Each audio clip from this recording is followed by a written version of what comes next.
So good day everyone. Today I will discuss the role of the translator. The first one we have the coverage, which is the culture and political agenda of translation, the position and positionality of the translation. Good day everyone. Today I will discuss the role of the translation, the translator. For the coverage, we have the cultural and political agenda of translation, the position and positionality of the translator, and the sociology and historiography of translation, the power network of the translation industry, and the last one is the reception and reviewing of translations. So here we have the cultural and political agenda of translation, which is Vinoti insists that the scope of translation studies needs to be broadened to take account of the value-driven nature of the sociocultural framework. So Lawrence Vinotti was a well-known scholar in translation studies, argues that we need to expand how we view translation.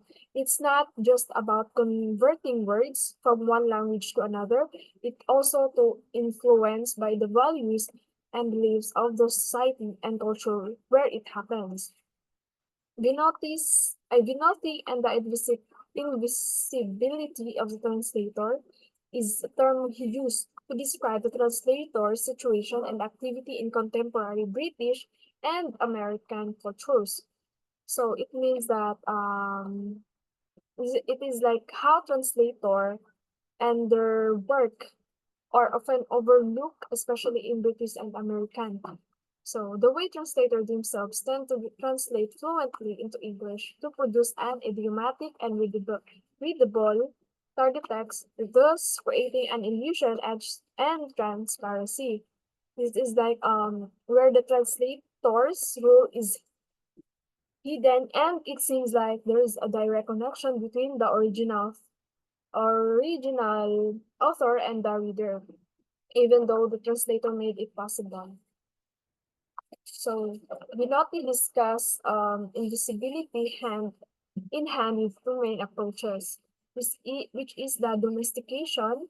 It means that this translation methods involves adapting the text to fit the target culture, making it feels as though it originated there. It bring the author closer to the reader by adapting the text to familiar cultural values.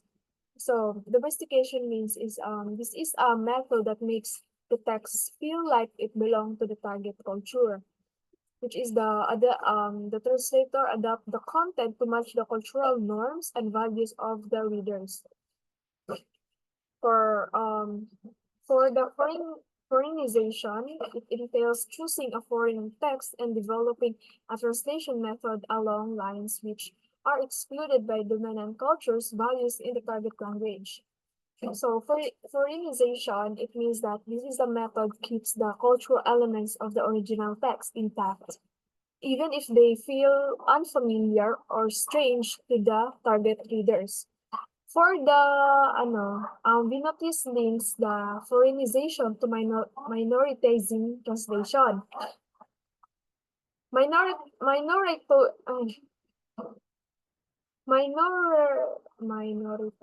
minoritizing means that where the translator intentionally makes cultural difference invisible instead of making everything sound familiar. He keeps certain parts of the original culture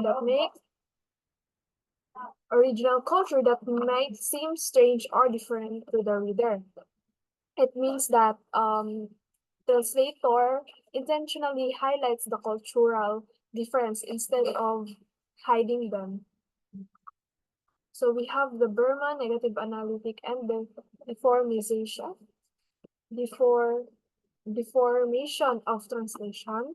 Berman's negative analytic of translation, which is the properly ethical aim of the translating act, says Berman, is receiving the foreign and foreign, which would seem to have influenced Vinotti's foreignizing translation strategy at the time. However, Berman considers that there is generally a system of textual deformation in the target text, that prevents the foreign from coming through. He called that negative analytic. So it means that Berman's noticed the translation often distort the original text. He called this distortion a system of textual deformation. These deformations happen that because of the translators unconsciously or intentionally change the foreign elements to make them easier to understand or more appealing to the target audience. So he identified a 12 deforming tendency as noted below. The first one is the rationalization. It is simplifying syntactic structure in removing repetition, which can lead to a loss of the original complexity, which means that it changing the sentence structure to make it simpler or more organized. So clarification, making unclear elements of the original text explicit, potentially altering its intent.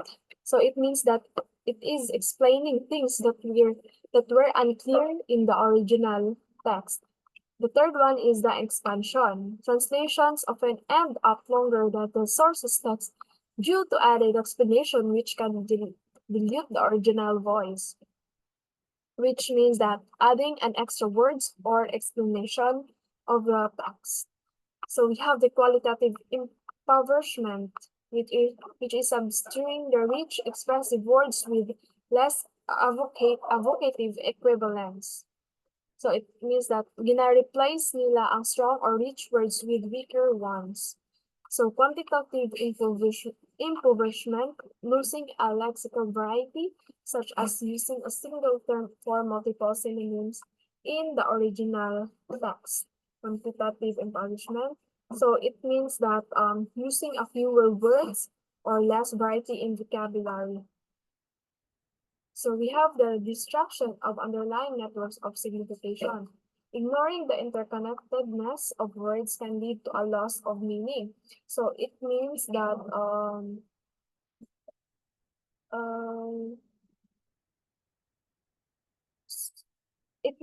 ignoring how words are connected and their deeper meanings.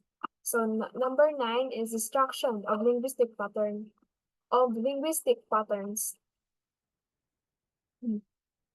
It is standardizing the translation may erase unique sentence, construction, and style. So it means that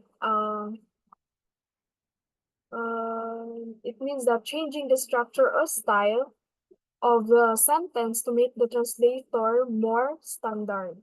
Destruction of expression in idioms. Replacing idioms with cultural equivalent terms can misrepresent the original context. The last one is the effacement of language superimposition, which means that translation often erases the coexistence of different language forms present in the original text. So, sorry. So we have the position and positionality of the translation. Here, the Tory 2012 suggests that the translation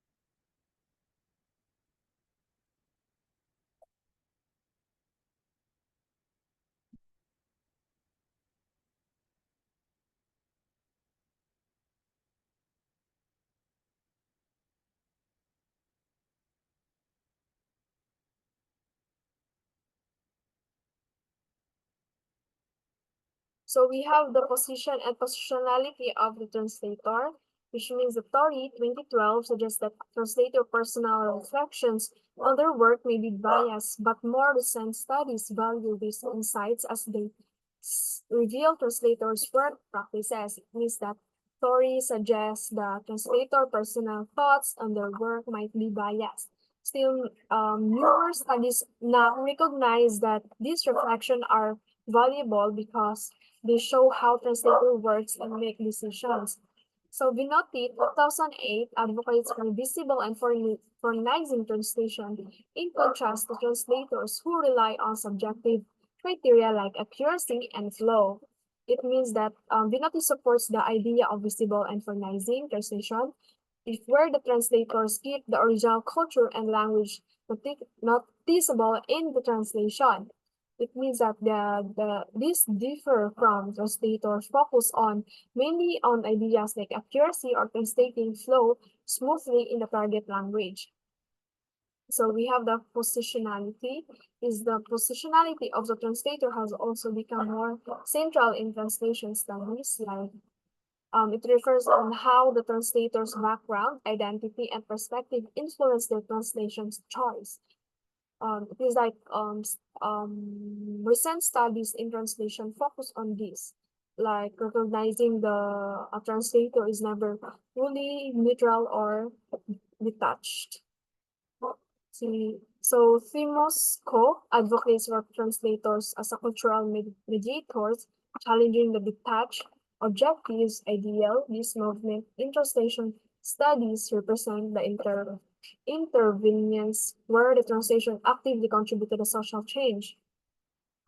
It means that Tibusco sees that the translation as a cultural mediator, so meaning they bridge cultural gaps. Like she challenged that idea that translation should be purely objective and neutral. Instead, she believes that translation can actively shape how culture understand each other and contribute to the social change. Here we have the sociology and historiography of translation. In the early 20s, the focus of translation, social rules, and historiography of translation has grown on translation studies, influenced by Perry Bourdieu's sociological theories. Researchers examine translation as a field, which is the site of a power struggle between participants or agents, like translators, authors, publishers, and etc. The translator might be influenced by norm in the Filipino literary word, such as the preference for certain types of language, which is the formal and colloquial. So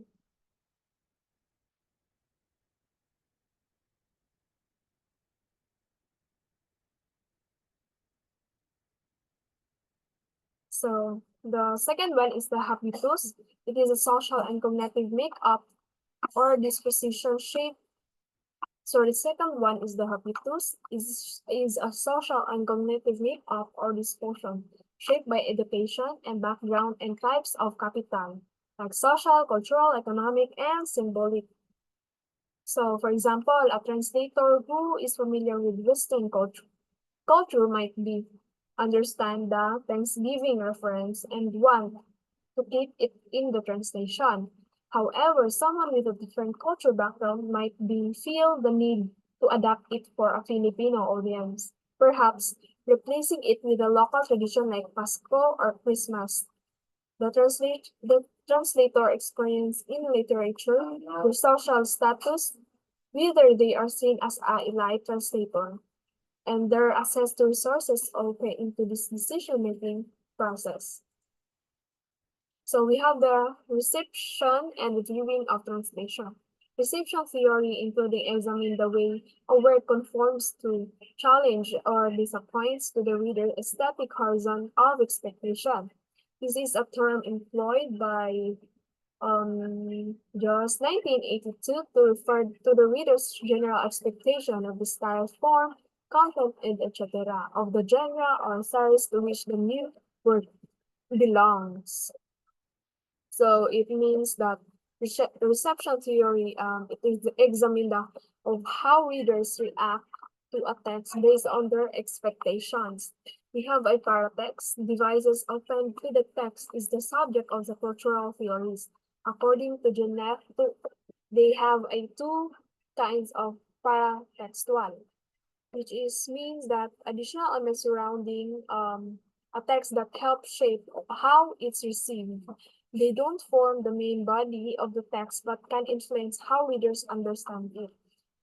Paratext, we have two paratexts. While the first one is pure text, appear in the same location as the text are provided by the author or publisher.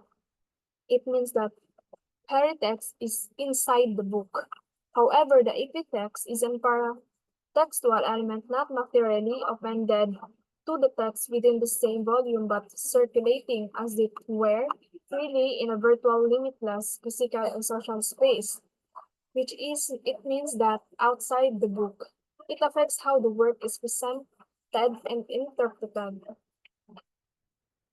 So there we have the synchronic analysis. It would be an examination of a range of views of a single work. It means that analyzing the things of work. For instance, examining the various review of a newly released book would be a synchronic analysis. Diachronic analysis, it is analyzing the things over time. Like, for example, studying review of an author books over several years or observing how a newspaper views on a genre change over time would be a diachronic analysis. Like how the views of an author change over the years. So that is for all today. Thank you.